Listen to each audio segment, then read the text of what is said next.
Kreator konten Emmanuel Grobatalia, Brian atau Martono akhirnya minta maaf setelah merekam seorang user di pameran GIES tahun 2026 tanpa izin memakai kacamata pintar MATE yang kameranya tersembunyi di bingkai, lalu mengunggahnya sebagai konten berjudul "Cara Deketin Cewek di Pameran." Dan yang bikin kasus ini makin berat, teman-teman, jadi korban itu mendapati lampu indikator perekam yang di kacamata itu sengaja ditutupin, jadi dia tuh benar-benar tidak sadar seluruh percakapan dan ekspresinya sedang direkam dari jarak dekat.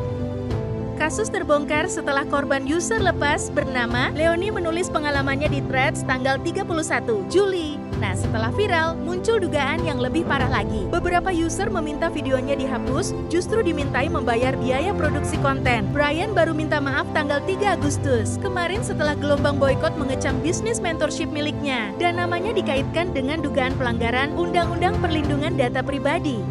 Beberapa hari ini sedang ramai terjadinya kegaduhan.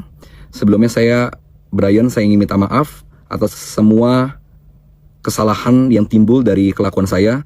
Saya tidak membenarkan, saya hanya meminta maaf atas semua pihak yang merasa dirugikan. Saya seharusnya memang tidak mengatakan atas ada biaya produksi ataupun kata-kata lain yang saya sampaikan di komen. Lagi-lagi saya hanya meminta maaf dan mengklarifikasi semua tuduhan, semua narasi yang beredar di sosial media. Kedepannya saya akan lebih hati-hati lagi dalam memposting video konten yang saya buat. Izinkan saya untuk cerita dari pihak saya apa yang terjadi. Lagi-lagi saya tidak membenarkan diri, saya tidak mau menjustify memang salah, tapi saya ingin mengklarifikasi dari pihak saya. Sebelumnya izinkan saya menggunakan bahasa yang lebih informal untuk menjelaskan situasi yang terjadi. Jadi awal bikin video itu gini. Awal tuh iseng. Awal suka kenal sama orang, iseng-iseng aja.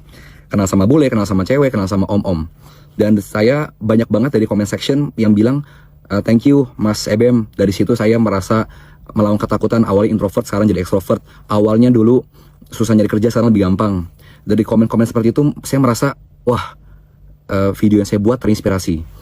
Niatnya saya tidak ada niat negatif apapun, hanya untuk menginspirasi. Segala tuduhan yang timbul mungkin sudah di ranah personal, mungkin ada accusation yang muncul. Lagi-lagi saya minta maaf dan saya tidak membenarkan.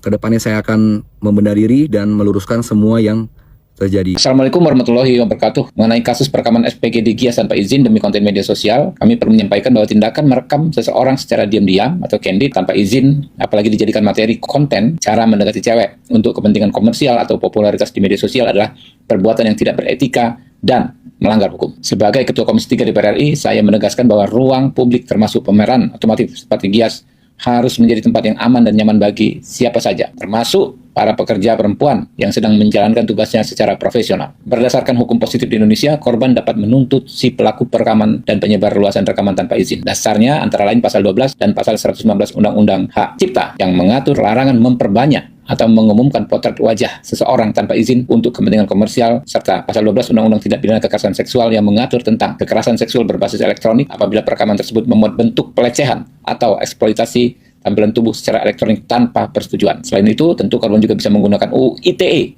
yang mengatur mengenai pelanggaran hak pribadi atau privacy right dan menyerang kehormatan di ruang digital. Saya mendorong kepada korban ya untuk menggunakan haknya membuat laporan resmi ke Polres terdekat, yaitu Polres Tangerang Selatan selaku pihak yang berwajib ya agar hukum bisa benar-benar ditegakkan.